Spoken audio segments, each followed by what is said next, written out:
Sir, ano po nga ulit, sir, pangalan, sir, ng wife nyo? Rupa Domingo po. Ilang years na po ba kayong 15 years po. Kayo po ba, sir, ni Mrs. Saan po kayo nakatira yung bahay nyo? Diyan po sa may bagbag po. Sa may QC? Apo. Ang doon pa rin siya umuwi, sir, kung hindi na? Doon po siya sa kabila. Kasi yung mga anak ko na po mismo ang nagsabi sa akin na, yun nga, si mama, nahuli na po nila. Ako po mismo, nahuli ko na rin po sa may gilid po ng 7-Eleven. Tanggi ng tanggi po, rider. Pero buong lugar po namin doon, nakikita araw-araw siya, nakikita magkasama. Angkas pa yung kambal ko. So si Mrs. mo doon na po, sir, nakatira sa kanya? Sinasabi niya, pero sa compound po, nandun po siya. Pero doon din po nakatira yung lalaki. Sinasabi niya lang po na hindi nagsasama. Puro kamag-anak niya raw yung property raw ng lalaki yung kaya nagpusigi siyang lumipat doon. Yung kinuha ko po yung card ng grade 3 ko sa school, sabi ko sa teacher, ma'am, kukunin ko po yung card ng anak ko, yung grade 3. Sabi ng teacher ng grade 3, bakit dilipat si Stephen James? Ma'am, meron po kasing problema sa pamilya namin, no, asawa, ganun. Ito yung lalaki nagsusundo sa kanya, ito. Sabi, ganun ba? Akala ko kasi, sabi ng teacher, akala ko yun yung tatay. Okay. Kaya doon ko inaabot sa kanya yung yung bata. Yung anak ko naman, siyempre, tahimik lang. Alam mo, anong mga bata, harap-harapan akong tinarantado ng mga yan. Hindi ho alam ng mga kapitbahay ko.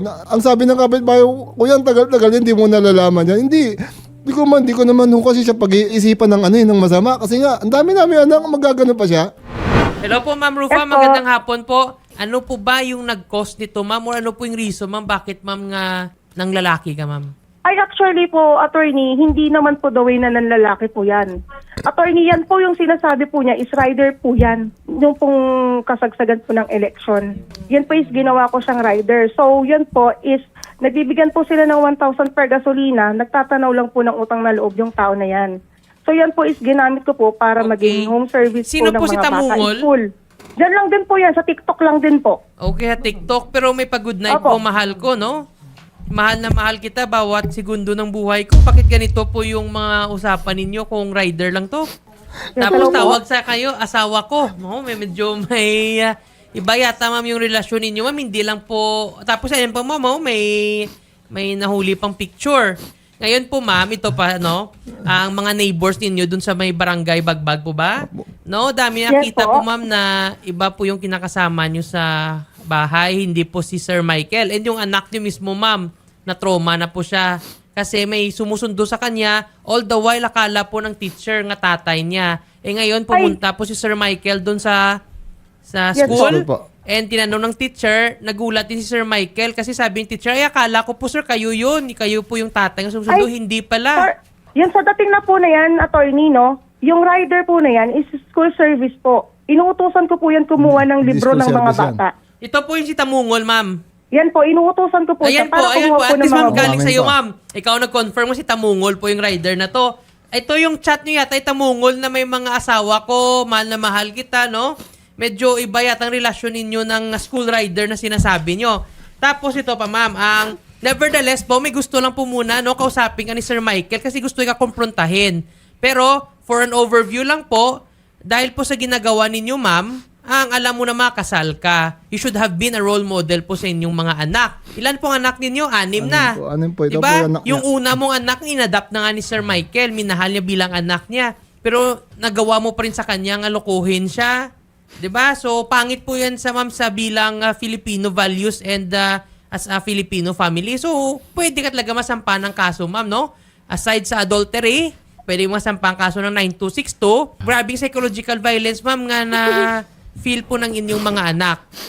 And of course, Attorney, depende wala pa yan, ma'am, naman- no? Excuse Kung me ano po. pang ginawa po ng rider na sabi nyo sa anak nyo, baka mapasok pa sa Child Abuse Law, RA 7610. Nevertheless, bilang isang barangay official, no, I heard you're a barangay staff there. So that goes against no RA 6713, no, yung Code of Ethics of a Government Official. Pwede ka talaga ma-suspend or perpetual disqualification na to work in a government service. Because your actions, ma'am, no, is contrary to the good morals and values of a Filipino. Rupa, umamin ka na, Rupa. Alam mo, ang dami kong ebidensya sa'yo. Anak mo mismo nagsasabi sa akin. Alam mo, binibigyan pa ng lalaki yung baon si James. Anong ginagawa ni James? Sinatapon niya. Oh, ano pag-ibig sabihin nun? Bakit? Ba't mo kailangan pinakikilala mo yung mga anak mo sa lalaki na yun? Bakit? Buhay pa ako, Rupa eh. Buhay pa ako. Sabi na pinatay mo na kagad ako. Alam mo mga anak mo may trauma, hindi mo ba alam yun? Ako nagkaroon trauma, ang tagal kong tiniis yan, Ropa. Alam mo madali sa akin habang pabiyakin ako ng motor, alam mo hindi ko nararamdam ako.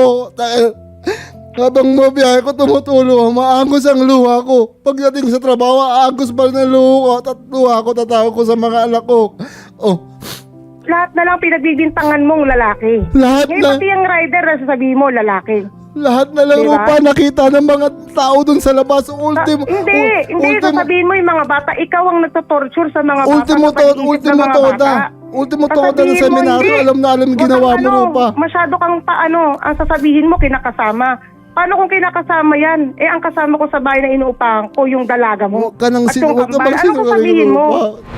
So Opo. ngayon po ma'am, ano po yung reason bakit ka nga ng lalaki dito kay Jeboy? Kahit ma'am ano sabihin mo, huling-huli ka na may mga evidence naman dito nga, yun nga, kakangkas mo siya doon sa motor and mga messages ninyo. So basically, this will constitute mga circumstantial evidence po nga pwede ka din talaga makasuhan din ng adultery and 926 to Navausi. So, pang tanong na po namin, Ma'am Rufa, no, gusto sana po namin maintindihan ano po yung nag-cause kung bakit nga you fell out of love dito kay Sir Michael and doon ka po naghanap ng pag-ibig sa iba. Ano po yung reason mo, Ma'am? Ano po yan, sir, attorney, hindi po siya good provider. Kung magbibigay lang po siya kung gusto niya, magbibigay po siya hindi po sapat. Kaya ako po, nag-first po ako na magtrabaho. Na dapat po nag-aalaga lang po ako ng mga bata. Yan po yung pinapaintindi ko sa kanya para madala siya. In the first place po, nang sa Manila pa po kami niyan, ang ginawa po niyan, inabando na kami, maliliit pa yung mga anak namin. Iniwan niya po kami. Ni sustento po, wala pong binibigay yan. Till now, wala pong binibigay na sustento yan. Talaga? Talaga. Ako naghanap ng Ano bahay sinasabi doon? mo? Ako nagbigay ng down payment? Hindi. Ano ikaw Napakasinungaling nagbigay mo. ng payment? Ano ikaw nagbigay ng payment? Ang binigay kong payment dito, na nangupahan tayo dito sa Bagbag. Ako nagbigay sa Ang Armando ng binigay- 6,000, Ropa. Hindi ka nagbigay ng 6,000. Hindi Kapal ka ng mukha nagbigay. mo. Alam mo kung saan galing yon? Ha? Doon sa pinagbentahan ng bahay Ang kapal natin ng sa mukha Manila. mo. Sir Michael, ano pa yung gusto mo pa dito? Gusto mo ba sampahan ng kaso to si Ma'am Rufa? Opo. Kawawa yung mga anak ko. Meron Okay. po, nagkaroon po ng trauma. Yung mga Hindi. anak ko, Ropa, hindi mo Alam alam. mo, So, Attorney. ayan po Ma'am Rufa, no? Medyo clear po tayo ma'am sa gusto po nga mangyari ni Sir Michael dito. So, baka magbagong isip niya, good for you. But if not, ang masabi ko ma'am, matagal-tagal to ma'am. Ikaw nga makulong ma'am, no? Baka abutin ka pa ma'am ng 12 to 20 years. Depende po yan ma'am. So, if I were you, you should have discernment and wisdom. You know very well, kung ako sa'yo makausapin mo si Sir Michael, baka sakali magbago isip niya. Ropa, alam mo, hindi mo alam naramdaman namin ng mga anak mo sa'yo. Hindi, Nakala mo ba? tinatamay mo kasi palagi yung mga bata ang sinabi ko Dana, sa iyo, di Rupa. ba? Anong Tuwing tinatamay? Sabado, Linggo, pupunta kami dyan sa iyo. Anong Rupa, sinasabi dinamay mo? mo Wag na, anak mo. wala na Kung nangyari. gusto mong pumunta Hindi ron, ko dinamay. Kinuha mo yung 3 bata. Kung gusto mo Phil. pumunta ron, Nananahimik gagawin dun sa mo. Bulacan. Hindi mo pinapakilala sa akin Nananahimik, ng pupunta kambal. ako Hindi sa- mo Hindi ko pinapatawag. pinakilalang Sabi mo, tatay video yan. call, ayaw mo. Hindi ako nagpapakilalang Hindi ko tatay. Kinakausap kita ng maayos. Hindi ko Puro kilala yung anong kambal. Hindi sinasabi ako mo sa akin. nakilala. Ano, yung pumunta Purong ako dyan. Magandang hapon po sa inyo, Sir Rolly. Sek, ang nagtatrabaho po ba sa barangay ninyo? Ito si Ma'am Rufa Domingo? Yeah, po. So aware po ba kayo, sir, sa nangyayari sa kanilang pamilya na meron po siyang nang lalaki siya nga? Ito po yung Jeboy. Jeboy po ba?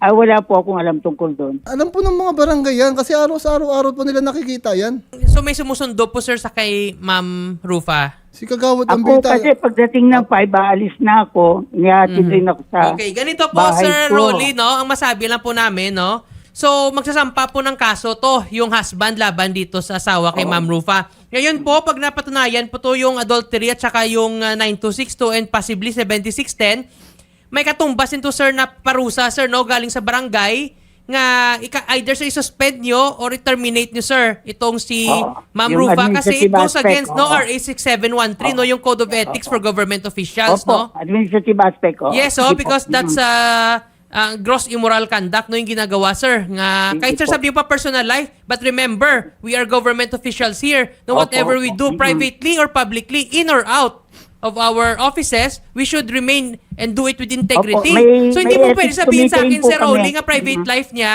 hindi niyo inatupag yan. No! Even though private life nga, yes, oo. But then remember, she's upholding the image of your barangay. Yeah, we are willing to comply. Kung Okay. basta legal Well, lang that's po, good to hear that the barangay, no, will uphold no their image and siyempre dignity. po. And they do not Siyempre tolerate naman po po. na mag-hire ng mga tao that goes against public Of morals course and not. customs. Oo, Are we siyempre clear with po, that, Sir siyempre. Rolly?